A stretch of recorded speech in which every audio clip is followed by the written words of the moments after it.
పెళ్ళి అవుతున్నారు కదా అసలు చూసి చెప్పండి మీ మూడో కంట్లో.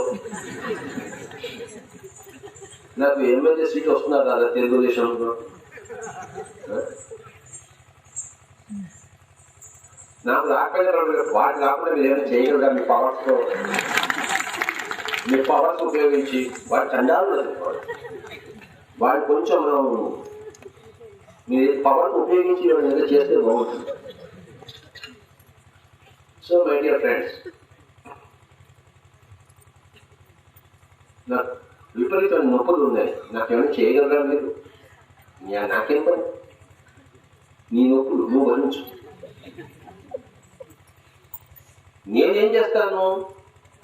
నువ్వు త్రినేత్రం కోసం పాటుపడే వాళ్ళైతే ఆ త్రినేత్రం నీకు వచ్చే టెక్నాలజీ నేను చేస్తాను, అది నేను చేస్తాను. అలాగే నీ కడుపులోకి ఈతలోకి పోవడానికి దానికి నేను ఇక్కడ కూర్చోను.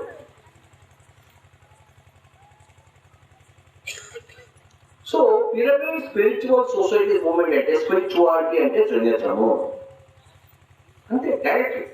What is spirituality? What is ఆధ్యాత్మికత? Is equal to third eye, త్రినేత్రము. దాని గురించి డిస్కస్ చేయడం కోసమే.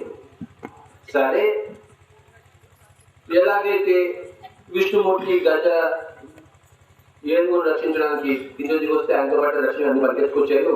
మనం మూడో కోసం పనిచేస్తే ఈ ఆరోగ్యం కానీ మనకు పరిగెత్తుకుంటూ వస్తాయి. అది వేరే మాట.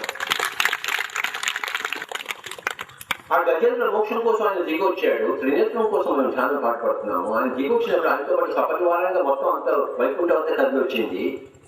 అలాగే త్రినేత్రంతో పాటు శారీరక ఆరోగ్యం, మానసిక శాంతి, బుద్ధి వికాసము, జ్ఞాపక శక్తి, కాన్సన్ట్రేషన్ ఇవన్నీ కూడా మొత్తం వైకుంఠం అంతా కలిసి వస్తుంది. మనం త్రినేత్రం కోసం కష్టాలు.